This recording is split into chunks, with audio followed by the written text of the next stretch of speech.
Pembahasan kali ini mengenai Khulafaur Rasyidin. Ya, ada yang paham apa itu Khulafaur Rasyidin?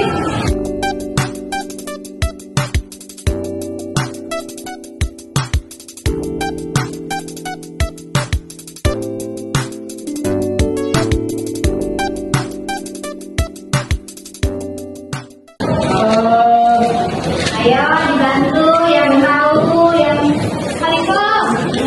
Ya, siapa yang bisa jawab apa itu Khulafaur Rasyidin? Khulafaur Rasyidin.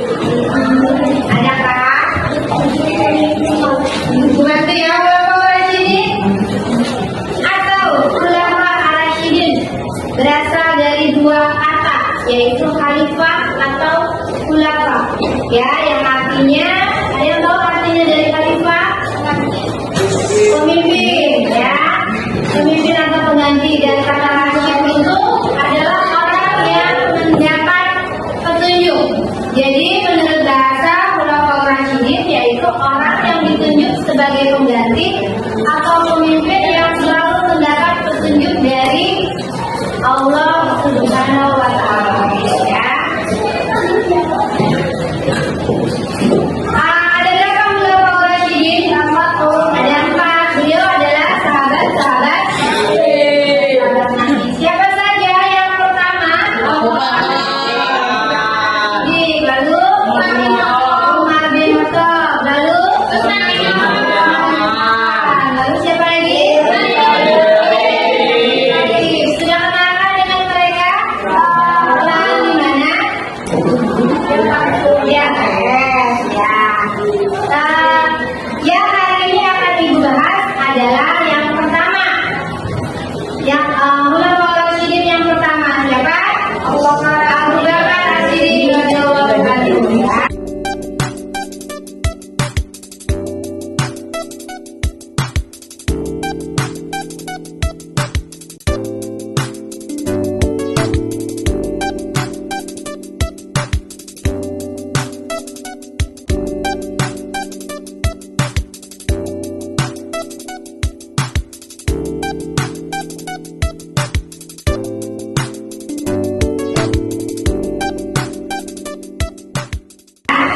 Langsung aja kita mengenal Abu Bakar As-Siddiq secara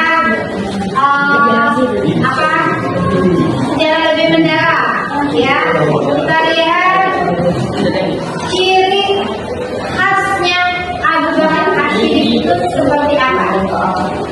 Ya, dia punya sifat seperti apa?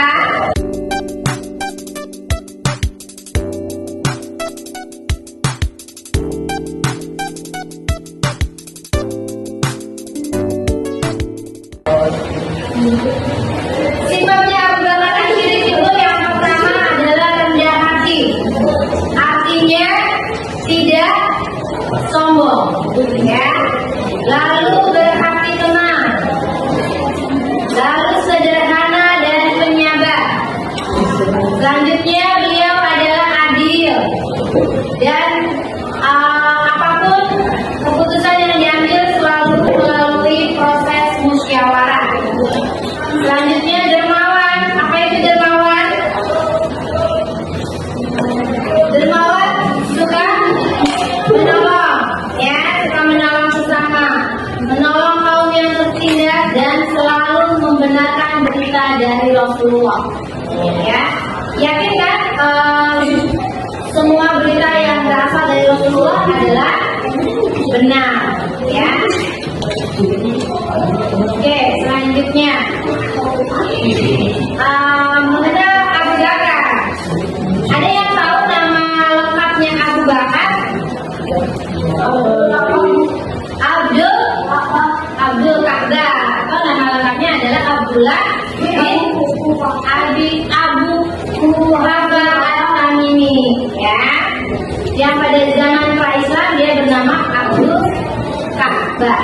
Kemudian setelah masuk Islam namanya diganti oleh Rasulullah menjadi Abdullah.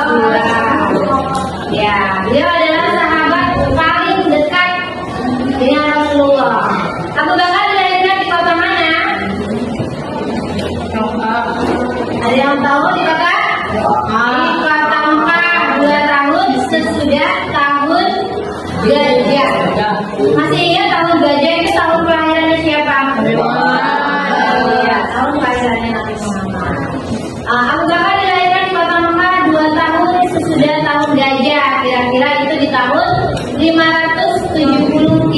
Masehi. Ia adalah seorang pemikir di kalangan Mekah yang memandang bahwa penyembahan berhala adalah suatu kebodohan, perbuatan bodoh.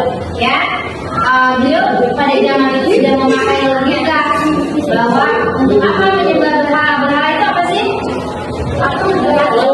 Patung yang dibuat oleh manusia. Patung yang dibuat oleh manusia, terus disembah lagi sama manusia.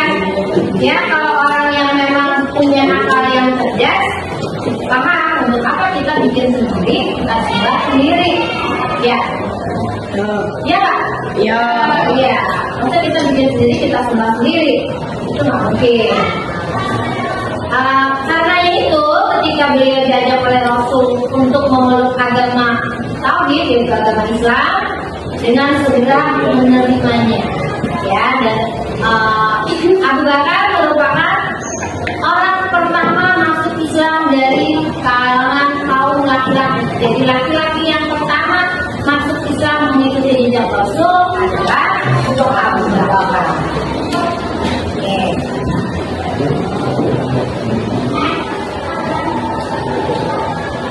Setelah Rasul wafat, Abu Bakar terpilih menjadi khalifah.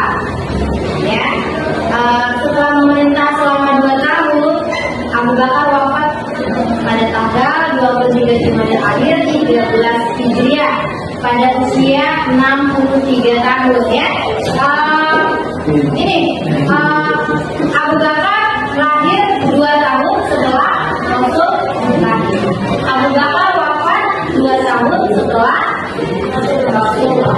Ya, beliau juga dimakamkan di samping makam Rasulullah. Jadi mereka berdampingan sampai makamnya pun berdampingan.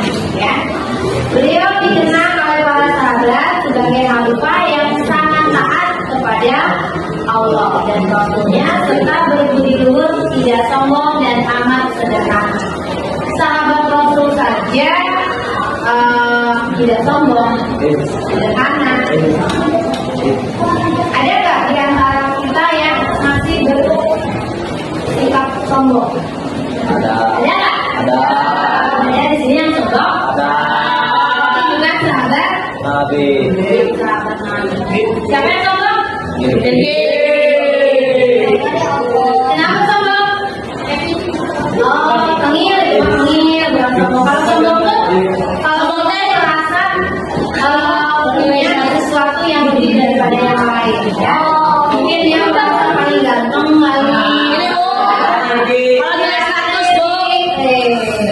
atau mungkin dia merasa paling pintar, ya. Itu yang bisa membuat orang sombong. Oke.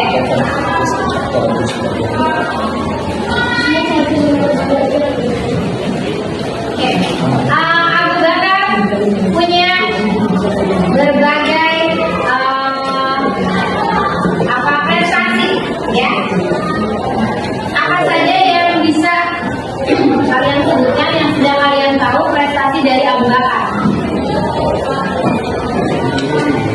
Tahu nggak selama beliau menjadi khalifah apa saja prestasi yang sudah diukir oleh Abu Bakar? Yang pertama adalah memerangi orang-orang murtad. Murtad apa? Murtad itu artinya apa? Keluar dari agama Islam. Jadi diperangi oleh Abu Bakar. Alhamdulillah ya, jangan sampai kita masuk kepada golongan orang-orang yang insya Allah kita semua sampai menutup mata secara husnul dalam keadaan husnul. Oke, lalu prestasi Abu Bakar yang selanjutnya adalah memberantas nabi palsu. Ya, ada nabi palsu.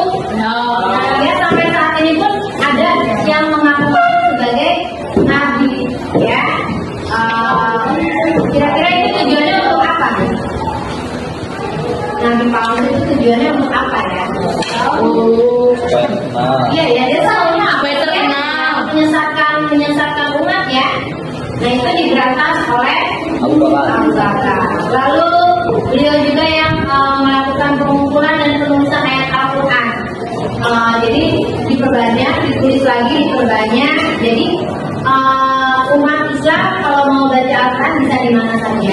Semakin kesini kan makin banyak ya Al-Quran ya. Sampai sekarang apalagi sangat banyak dari mulai Al-Quran yang besar, lebih kecil sampai ke Al-Quran yang ada di dalam HP ya. Pernah baca Al-Quran yang di dalam HP? Ini di sini kalian sudah bisa baca Al-Quran semua? Bisa. Ada yang masih ikro? Ubi.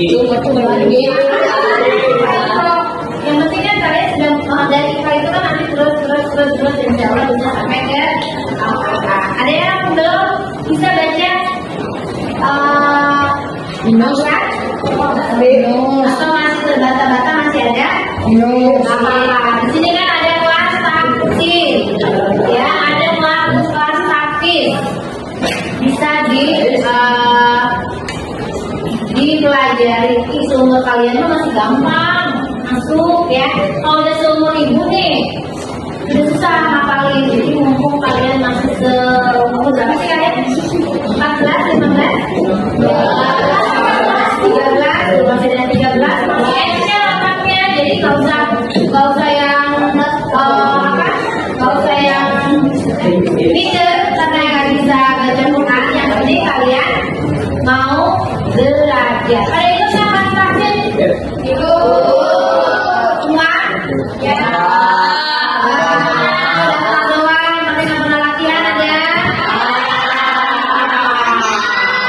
Mulai sekarang jangan sampai udah terlanjur tua kalian menyesal nggak bisa baca. Udah tua mah udah makin susah ngapalinnya ya. Ngapalin bolak-balik baca terus nggak masuk. Kayak ibu aja nih udah mulai susah masuknya gitu. Jadi semua kalian jangan males ya. Lalu prestasi yang bakal selanjutnya adalah memperluas wilayah dakwah Islamnya. Jadi makin meluas, makin melebar area dakwahnya sehingga penyebaran agama Islam pun semakin banyak ya, semakin meluas kemana-mana. Ada lagi? Sini? Oke.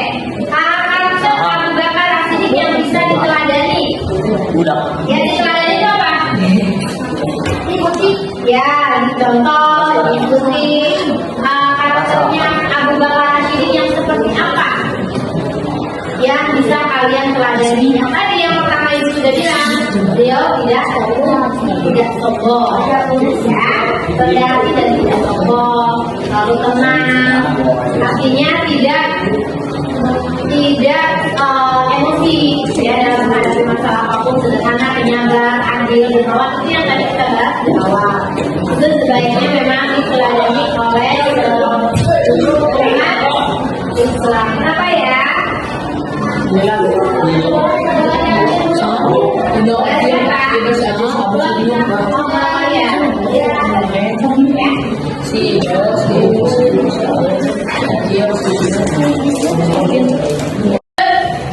Sistem politik Islam pada masa Khalifah Abu Bakar. Ya, seperti apa sistem politik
pada saat itulah Abu Bakar datang menjadi khalifah dan memperbaiki jalannya, akhirnya mengarahkan kembali orang-orang yang memang sudah murtad kembali ke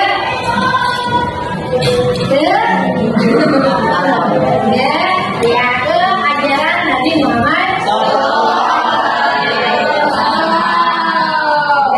Jadi mungkin mereka pikir tidak selesai ajarannya. Mereka tidak tahu kalau setelah itu sahabat-sahabat Nabi yang melanjutkan ajaran dari Nabi Muhammad SAW. Ya, oke. Dari keimanan Abu Bakar As-Siddiq, apa yang bisa kita implementasikan dalam kehidupan sehari-hari, ya? Artinya sikap yang dimiliki Abu Bakar yang harus kita sebagai muslim lakukan dalam kehidupan sehari-hari, itu wajib, ya. Yang pertama adalah tidak boleh menyekutukan apa sih menyekutukan itu? Menduakan, ya, karena Allah adalah Maha Esa. Allah adalah satu-satunya tiada Tuhan selain Allah. Lalu yang kedua adalah saat menjalankan ibadah sebagai wujud cinta kepada Allah. Ibadah apa saja sih yang bisa dilakukan oleh umat Islam? Bukan bisa, harus wajib. Apa saja? Yang pertama adalah sholat 5 waktu. Itu di mana-mana ikut setiap mengisi materi ini, yang selalu dibahas adalah sholat 5 waktu. Sholat wajibnya dulu deh, ya. Sudah kalian menjalankan sholat 5 waktu? Setiap waktu? Apa sewaktu-waktu? Setiap waktu-waktu. Setiap waktu. Amin. Alhamdulillah. Subuh. Siapa yang sholat subuh? Yang gak rajin itu kenapa? Belum bangun. Kenapa belum bangun? Kalau subuhnya aja berantakan, nanti mau berangkat sekolahnya pageritnya nggak? Janganlah apa, terus nggak sempat sarapan atau jangan-jangan nggak sempat mandi, ya. Jadi sampai sekolah nanti pada ganteng kalau nggak sempat mandi, ya. Lalu sholat zuhur. Kamu hebat. Sholat zuhur di mana? Di sekolah, ya. Karena di sekolah tidak boleh pulang sebelum sholat zuhur. Tapi ada yang kabur ya? Jangan diulangi. Jangan ya.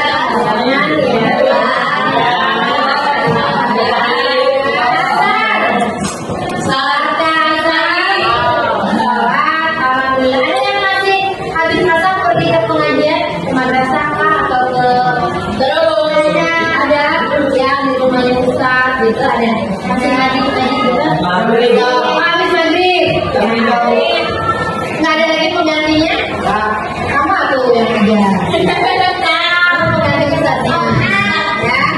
Jadi setelah Ustaznya meninggal jangan lakukan ngaji.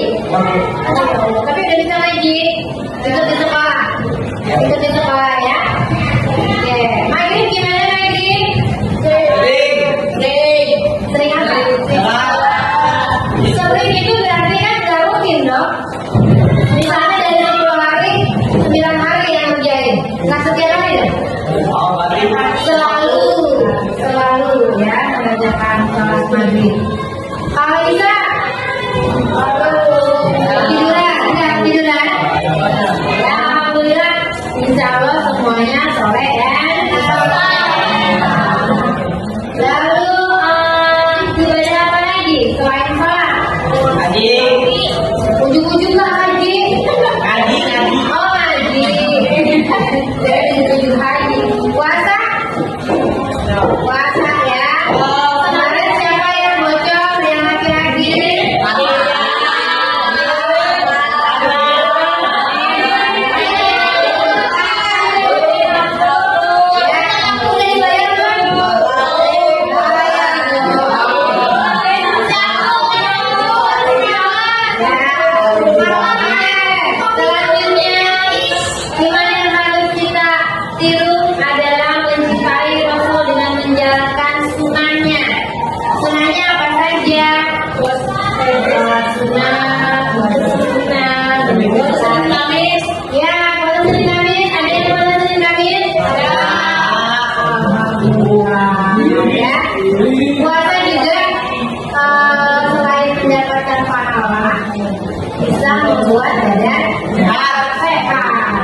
Ya. Ada yang penyakitan? Ada yang sakitan terus? Ada sakit apa? Jadi, Sakit lambung. Bu PP Bu. Kok ada lambung? Sakit sama masa lalu biasa. Sakit hati itu semua. Semua sakit hati itu mah. Bahaya itu ada obatnya itu ya. Ada obatnya yang baru. Iya benar. Oke. Asya. Dengan mendengarkan sedikit kisah agama ini, sudahkah kalian mencintai sahabat Rasul? Sudah ya, walaupun kalian tidak kenal langsung ya, kita cukup mengenalnya lewat cerita ya. Setelah Abu Bakar itu nanti yang kedua itu siapa? Setelah Abu Bakar tadi sudah menyebut Abu Bakar jadi Umar bin Khattab ya. Setelah Umar Iman. Utsman bin Affan. Setelah Utsman Ali bin Abi Thalib. Oke. Bisa Abu Bakar Siddiq alhamdulillah sudah tersampaikan, sudah bisa meneladani. Masya Allah yang nggak susah kan? Nggak susah. Kalau perjuangan zaman sekarang ini tidak susah. Sewaktu Rasul menyebarkan Islam, kita hanya tinggal memperkuat keimanan, menjalankan semua kewajiban-kewajiban kita, dan yang hal yang paling dasar yang selalu diutamakan setiap ibu memberikan pelajaran adalah sholat lima waktu. Itu dulu. Kalau sholat lima waktu sudah baik, semua akan begitu. Ya.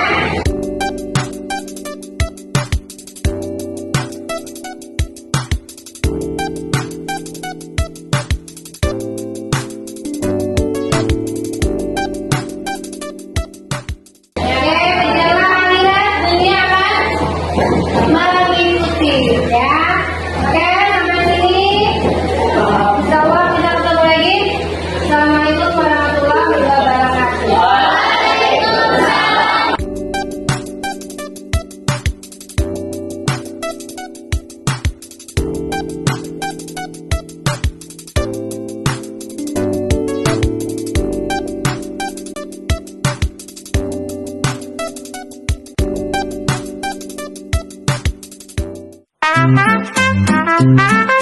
Thank you.